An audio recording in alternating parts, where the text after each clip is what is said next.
Hi friends! Today I'm going to be reading the whole entire Chestnut Springs series and documenting my thoughts, feelings, and reactions throughout the whole entire thing, completely spoiler-free. I've heard so much about the series. It's kind of hard to hold 5 books. I have heard so much about the series. It is a cowboy romance series. The setting, the vibes, the found family throughout. I've heard so many great things. It's been on my radar. It's been on my TBR, and I thought that it could be fun to just binge the whole series at once. Also record it and make a reading vlog out of it for you guys. So I will be reading the entire series: Flawless, Heartless, Powerless, Reckless, and Hopeless. Like I said, everything will be completely spoiler free, and I will timestamp, oh no, and I will timestamp each book if you just want to jump around or go to a certain one. But here we go. Here's my thoughts on the Chestnut Springs series. The time has come for me to finally start Flawless. What I know about the whole series is that it follows the Eaton brothers, but some of them are like honorary members of the family, not exactly brothers. You have that close-knit family vibe. Some of them are cowboy, like this one, but it takes place somewhere in Canada. I know that a lot of people recommend the Rebel Blue Ranch series by Lila Sage to people that read the Chestnut Springs series and loved it and missed that and want that vibe. I'm the opposite, where I love those books by Lila Sage so much, and so I have a feeling I'm going to really love this whole series. Flawless in particular, what I know about it is that he is a bull rider, I think, and he gets in trouble and says some comments and is kind of ruining his image, and so to not ruin his career, his boss sends his daughter to babysit him, basically make sure that he doesn't mess up even more. I'm really excited.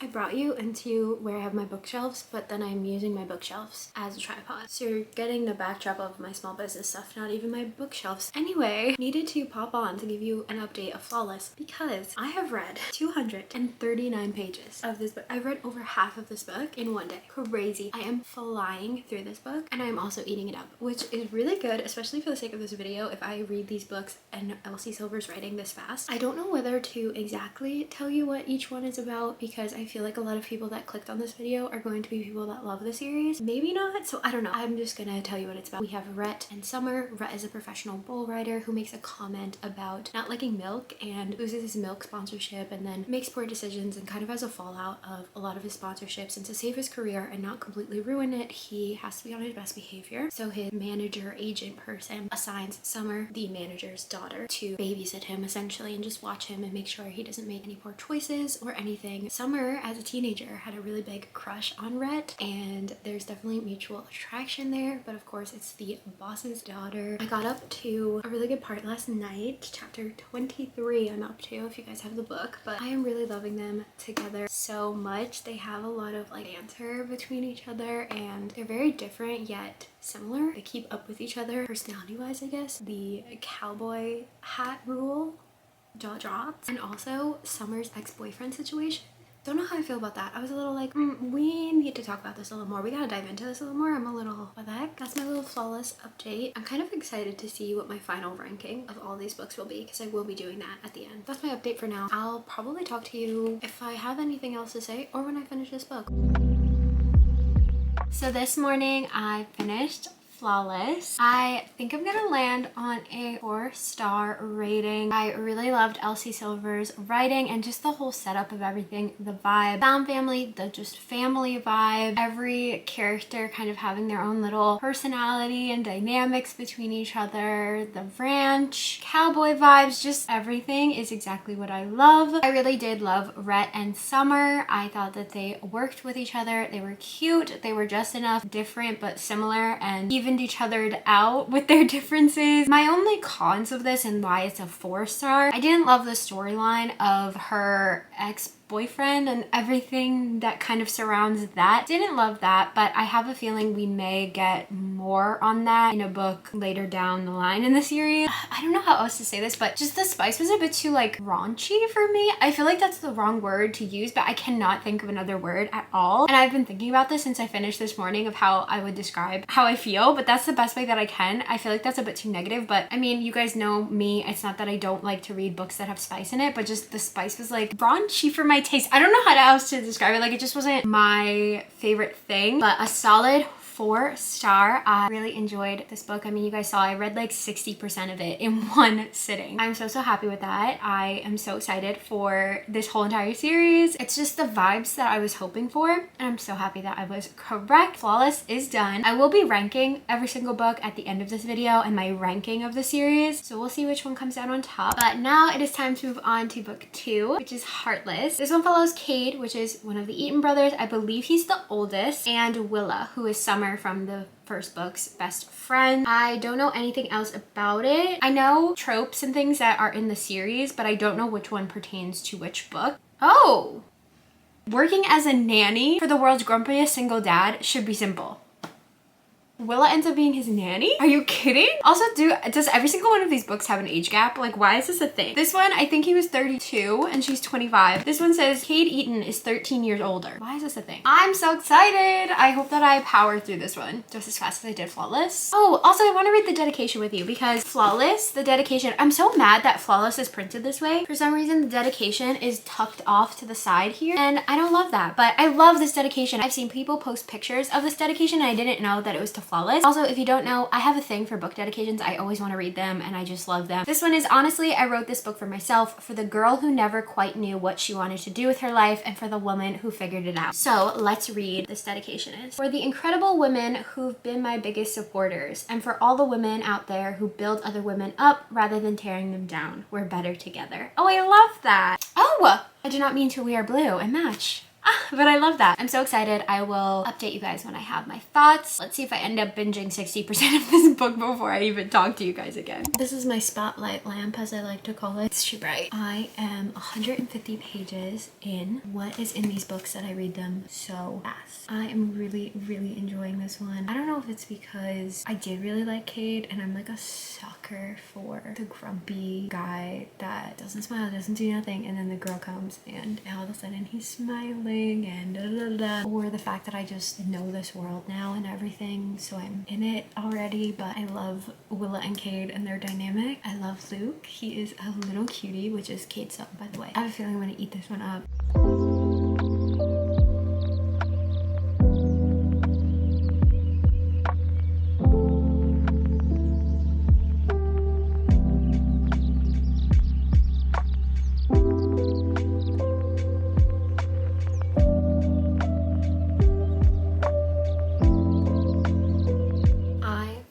Heartless. As you guys saw, I teared up a little at the end. It wasn't like the end, but it was towards the end. It was just so cute. This book was very cute. I loved Willa and Cade together. I also loved Luke. He was a beautiful addition to the story, and his and Willa's relationship was the cutest, most heartwarming thing to watch, and that's what had me tearing up. If you've read these books, I'm not gonna spoil anything, of course, but if you've read these books, you might be shocked that I love this one as much as I did because of things that happen in it, but I think it's because I know the world, know the characters really well, and I really like them. It worked for me in this situation, and also just like how the situation went about. I landed on a 4.5 for this one. I really did like it. Like I said, the thing that I think takes away ratings for me, like I would be really shocked one of these books ends up being 5 stars, to be honest. And the reason being, it's not even the spice. I was gonna say it's the spice, but it's not the spice in that way. I don't mind that spice is there. It's almost not even like the spice itself. It's almost like innuendos and little lines that are thrown throughout that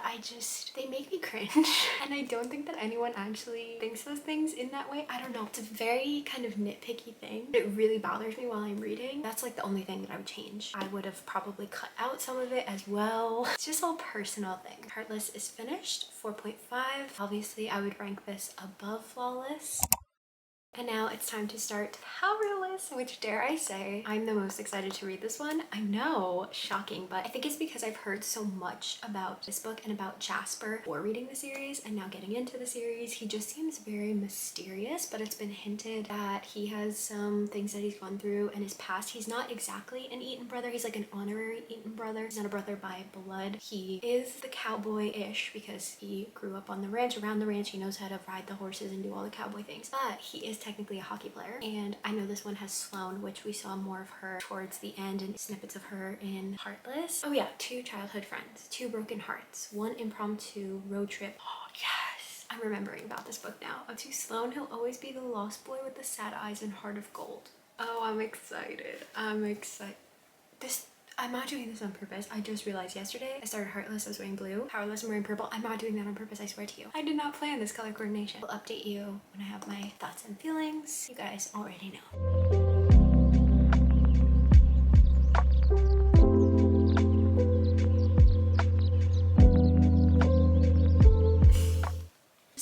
Just need to read these to you. But as usual, she doesn't shy away from my darkness. After all, she's my Sunny, which is his childhood nickname for her. She chases away the dark just by being herself. And then it goes on to, because she's a tether that has never let go, even when I've wanted her to.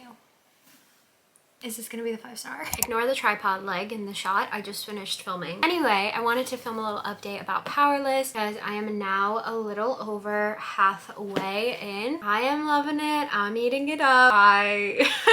There's only been a few times in my life where my gut feeling was wrong, so I should have expected, I should have known, because this was the one that I was most excited for and I just had a good feeling about. I am liking it so much, I just want to sit here and read the book and do nothing else. I will say that I read a portion of this morning in chapter 24, where I feel like a lot of characters from Elsie Silver's first series, at the Gold Rush branch, that series, I think a lot of them were in their stories, and they popped up in that chapter. An interesting little thing to see. I don't even have any words. I think it's just, I'm a sucker for childhood friends to lovers, and the way that Jasper and Sloane have both been through so much, continue to go through and deal with so much, have that just close, deep connection of truly knowing each other so well and so deeply from such a young age. It's just unmatched, and it's really, I'm just really enjoying it.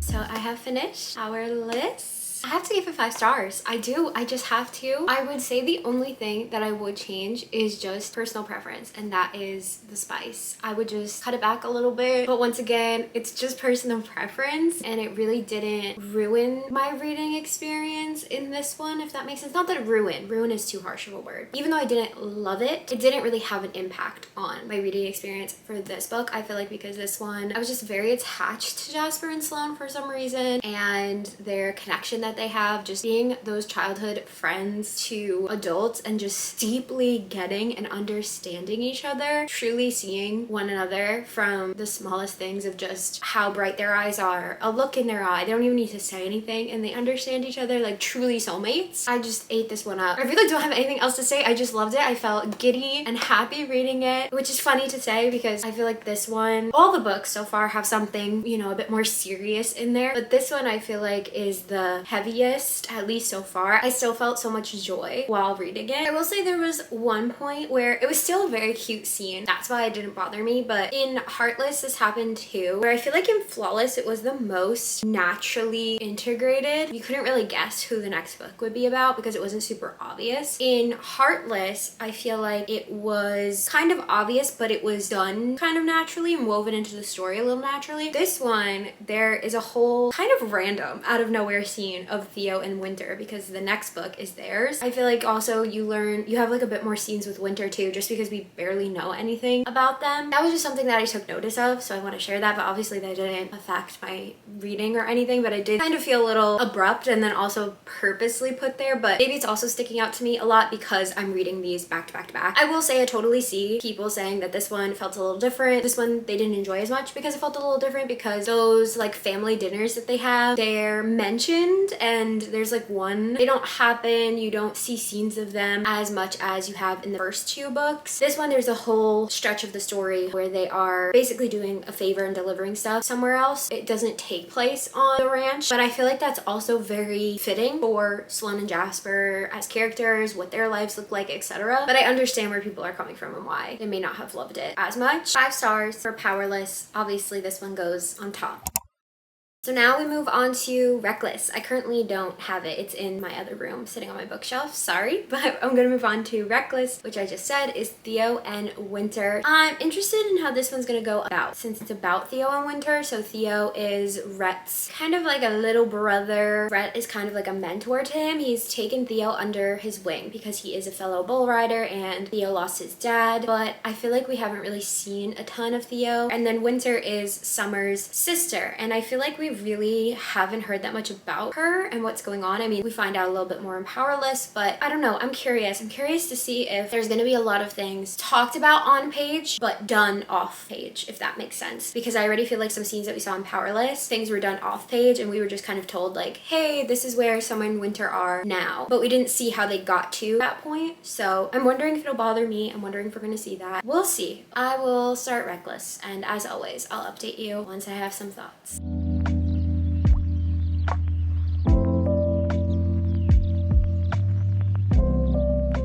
I feel like I need to give a little update because I have a bunch of emotions, and I think updating now will just help overall. 176 pages in, things that I want to say. Obviously spoiler free, so this might seem a little vague. This one started off touch differently. The vibes were there. It still felt like Elsie Silver's writing, still felt like Chestnut Springs. Something was a little off, a little different, but I like how the book kind of starts off with the scene that we see in Powerless. I like also, this is not fully a spoiler because half of the things are on the back and then the summary, but I will keep it vague. But I like how the beginning of Theo and Winter's story and everything, I like how we know what happens and we get another build up and detail and stuff, but we don't actually see what happens. If you know, you know. I actually really like that because I did not expect that. However, I read that 18 months later and I flipped the page back and then I flipped it again and read it again. What do you mean 18 months later? I even posted that on my Goodreads. I was very, very bothered by that choice. Now that I've read further and I've read past that and we found things out and everything, do I love taking that approach with that storyline? No. Is it bothering me as much as it was? No. I don't know. It's not my favorite choice. I just feel like, I mean, we're still early on into the book, things can change, but I almost feel like that time jump was there to just like speed things along, and also so we didn't have to get the nitty-gritty details of smaller things like Winter adjusting her life and Winter adjusting to Chestnut Springs and Winter's relationship with Summer. Do you get what I'm saying? I don't know if you get what I'm saying. All those things aside, Theo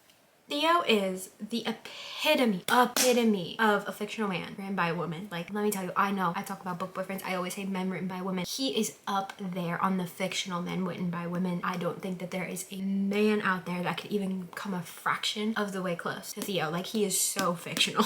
However, I did get to the famous line, that watch your tone line. Yeah, I did get to it. I loved it. I will say when I started reading this book, I thought he was going to say that to a totally different character than he actually does, but I really loved it. He is growing on me very, very quickly. I will say, if you guys know me as a reader, I didn't realize that Reckless was the book that had this trope. However, it's not bothering me. I think it's just because I love the Chestnut Springs and Elsie Silver's writing and I know these characters. I don't know, it's not bothering me the way that it usually does. I'm gonna keep reading. I have a feeling that Theo is really gonna grow on me really fast. I just wanted to update you because I feel like explaining all my thoughts and feelings now, we'll see how they change and develop or if I still agree or anything. I just thought it was a good point to check in. I'm about to finish. I have a bit left though. It looks like a lot, but okay, maybe I do have a little bit left. We have some time for things to change, but I wish that we got like more from this book. Does that make sense? It still feels very classic Elsie Silver, Chestnut Springs, but it does feel different in a way. There are some things that I just wish we got with Theo and his thoughts and his feelings. I don't know. Maybe I'll just save this all for the end because maybe some things will happen in this chunk that I have left, but I'm gonna finish this and we'll regroup.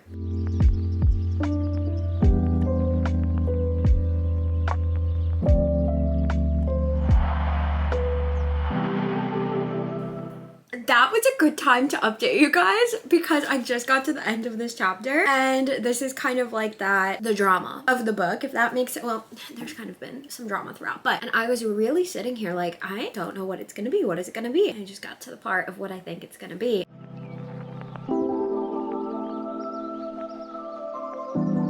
Finished Reckless and it was very cute. I think I spoke a little too soon when I did my update for you guys because pretty much all the comments that I had and the things that I was thinking and everything all were addressed, mentioned, got resolved, etc. So I definitely just spoke too soon. I think maybe the one and only thing that I would have liked would be Winter dealing with her own issues a little bit more, but that may just be me being like nitpicky. Very adorable, a little bit different, like I've been saying. It just felt a little bit different, but not necessarily in a bad way. And I'm gonna give this a 4.25.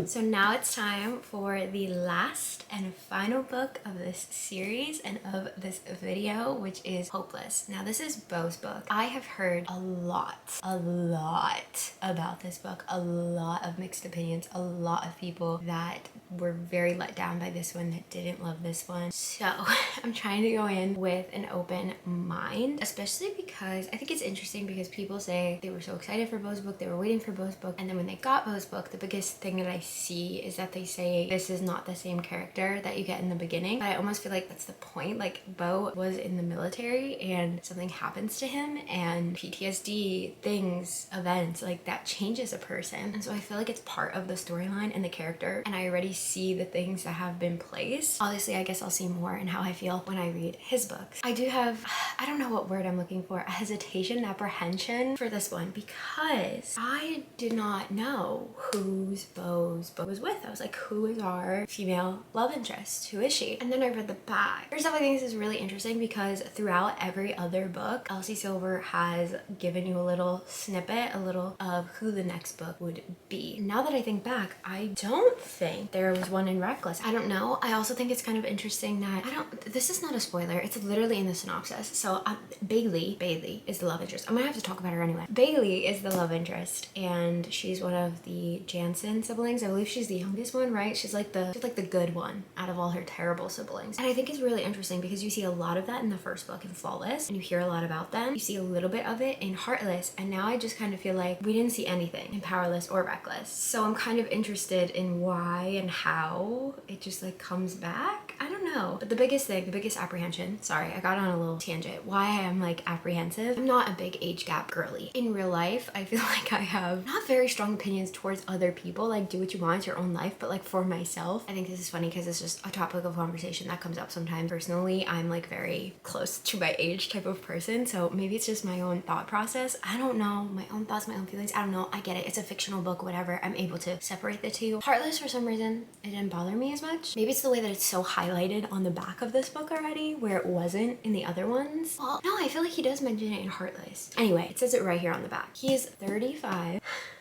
and she is 22. Saying that just makes me want to gag a little. I don't know. I just think that's crazy. Like, I'm 26, and to think like 35 for myself. So 22.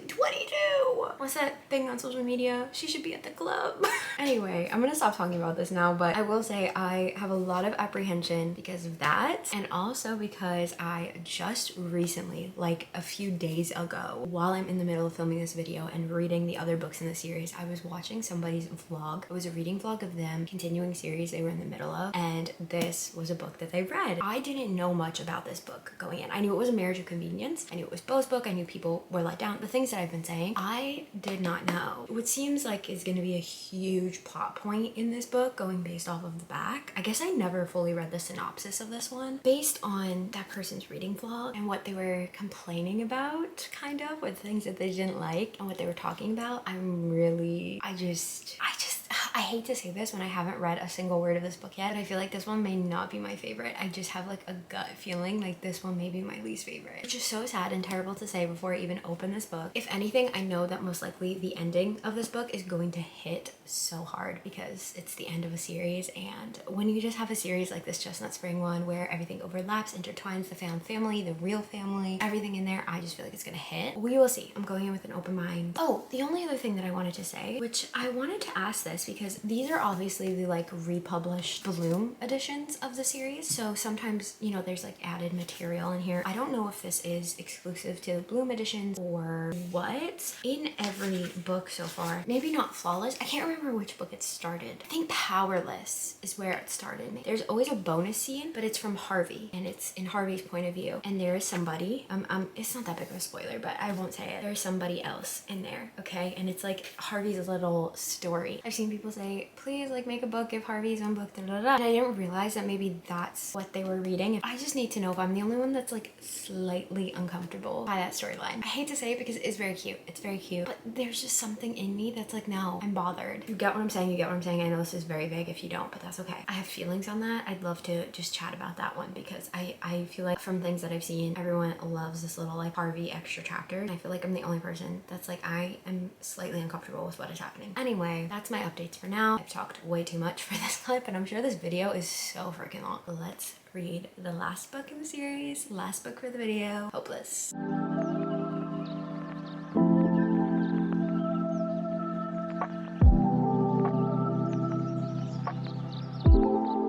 Like my hair is very flat and my face is very red, and I'm just gonna back up a little. We're gonna keep it real though, because I really do want to update you right now. I am 291 pages in on chapter 30, so we have a chunk left, but we're heading towards probably like the conflict and then the ending. I will say I am enjoying it more than I thought that I would, but still there are things bother me. Like the age gap still bothers me. The way that it comes up or it's mentioned still bothers me. Kind of just the whole arrangement. I understand it's like the fake engagement because she's a Jansen and the town doesn't like them, so Bailey gets a bad rep just because of her family, but she's not like her family. The town loves the Eatons, so let's try to change your reputation or the way that people treat her with a fake engagement. It still just seems weird to me. At the same time though, I am loving Beau. He is an acts of service king. He is so sweet. He is just loving him. Any Man written by Elsie Silver so far, we love him. So I am loving that. I do actually really like their dynamic. I like seeing Bailey being able to be herself around Beau and going through things and just being able to feel like safe and okay and like lean on someone. I also like how she kind of dishes it as it is to Beau and doesn't treat him the way that others and his family and stuff have, of just being more soft. Like she's just more blunt and she'll just say whatever. I do like that. I don't love the whole like she is not very experienced thing paired with the age gap. I honestly think if it wasn't paired together, I may have liked this book more. As you could tell by my conflicting feelings, that is exactly how I'm feeling about this book. One second I'm giggling, I'm kicking my feet, I'm loving it, I'm eating them up, and then the next second I'm like, I don't love that. So it's kind of giving me almost the same vibes as like Flawless, how I felt with Flawless, how certain things I loved, certain things I was like, but it's not ruining the book for me. I'm just like, don't really love this that much. But overall, I am enjoying it. I'm gonna go and finish this, and then I'll talk to you once I'm done. And we'll be done with this video and the whole entire Chestnut Springs series.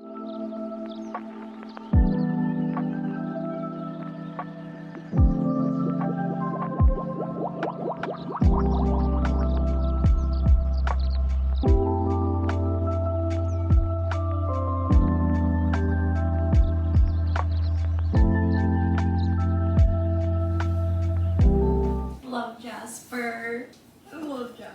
Have I mentioned how much I love Jasper? You drink beer you don't like because your wife does? Yeah, makes her happy. It's our thing. I'll sit around and drink watery Budsy Best with Sloan for the rest of my damn life if it makes her happy. So cute. I finished Hopeless, and now the Chestnut Springs series is over, which is kind of crazy because I just want to say that I did not expect an epilogue to be like that. Like I thought that there was gonna be, especially for how much like found family and just like how involved you get in Chestnut Springs, in the town, in the world, in the small vibes, in the Eaton family, with everyone, just how real they feel. I really thought that there was gonna be like a time jump epilogue where everyone is now, and there wasn't, which I was really shocked by. Yeah, there is an epilogue, there's a bonus chapter, you see everyone, but I don't know. I was expecting something else, I guess, and I'm kind of shocked by it. We finished Hopeless. I updated you before. My feelings still stand. I still feel like a huge chunk of the time I was loving them, but then the age gap did still bother me, and certain things I was like, not my fave, but overall it wasn't like ruining the book or the experience for me. I do think that I ate them up and found them cuter more times than not. I did give this one 4.25. There we go. Here's the Chestnut Springs series. I can now believe that I read this whole entire series and we're done. I loved it so much. I would say it's probably like a 4.5 series overall to me. It's definitely not a 5-star series, but it's definitely an up there series. If you've been thinking about reading it, if you love romance books, if you love cowboy romances, if you haven't read a cowboy romance but you just like that small town vibe, if you want an escape where you feel like this is a real town, real people, real family, you're gonna get to know all of them, you're gonna feel like you're part of it, this is the series for you. I loved it, and I'm really excited to get into Elsie Silver's newest release, Wild Love, because it follows Ford, Willa's brother, which, did I mention this earlier? I don't think I did. It completely slipped my mind who Ford is because obviously I'm later to the Chestnut Springs hype. So I heard everybody talking about her new release, Wild Love, and how it follows Ford and da da da. It didn't click until Hopeless who Ford is, which is Willa's brother. Everything is so intertwined, and her first series, Gold Rush Ranch or something like that, I believe that one has other characters that you'll see a little bit throughout some of these. Everything is kind of intertwined, and I love that. I personally love when characters and worlds feel real to me, and I feel like I can escape in there with these characters. It's one of my favorite things. I love, love, love authors that intertwine all of their work, and it just feels so real. And I do plan to read her Gold Rush Ranch. Is that what it's called? I think that's what it's called. But her first series. I think the first book in the series is called Off to the Races. Anyway, here is my official ranking of the Chestnut Springs series. So at number 1, we have Powerless. Of course, I gave this one 5 stars. I see where people's complaints come from, but this was a 5-star for me. Loved it. I love Jasper. I love Sloane. I love them together. It just worked perfectly for me. This was definitely my favorite of the series. At number 2, we have Heartless, which I gave 4.5. I loved Cade. I love Willa. I loved Willa's relationship with Luke. I honestly wasn't expecting to love this one as much as I did. It's just adorable. I love them. I loved it. At number 3, we have Reckless. This one I feel like is such a shocker if you know me as a reader, since it has a trope in here that I usually don't love that much. It really worked for me. Maybe it's because I love the characters, the setting, that everything else. I was really invested in it, but it really worked for me, and Theo really grew on me, so did Winter. Very adorable. And then at number 4, another 4.25. Hopeless, which you just heard me talk about. I think part of it did help that I was so invested in the series and the characters and everything. And I personally feel like Beau's storyline and character development completely made sense for the things that he goes through. And obviously at number 5, we have Flawless, which I feel kind of bad putting the first book in the series as number 5. But sometimes I think it just happens with series like this because you get more invested and more into the story. So I definitely had things that I obviously really enjoyed about this one, but Rhett definitely was not my favorite out of all of them. He grew on me a lot, but I just think it's like personal preference of his personality. He definitely changed and grew, and as we saw him in the other books, and I did love him and Summer together, but he wasn't my personal favorite. I did still love this story, and I think that it's the perfect introduction to the Chestnut Springs series and the Eaton family, so still loved it, but just my least favorite overall. So here's my ranking: Powerless, Heartless, Reckless, Hopeless, and Flawless. I can't believe I've read this. I've wanted to read the series for so long, and I can't believe I'm done. Thank you guys so much for coming along on my journey of reading this series. I hope you guys liked it. Let me know if there's any other series that you guys would like me to film a video like this for, where I just read the whole entire thing. Definitely won't be for a little bit because these videos are a little bit exhausting to film, but I would love to do it again. So let me know your favorite in the Chestnut Springs series if you've read these books, and I will see you in my next video. Bye!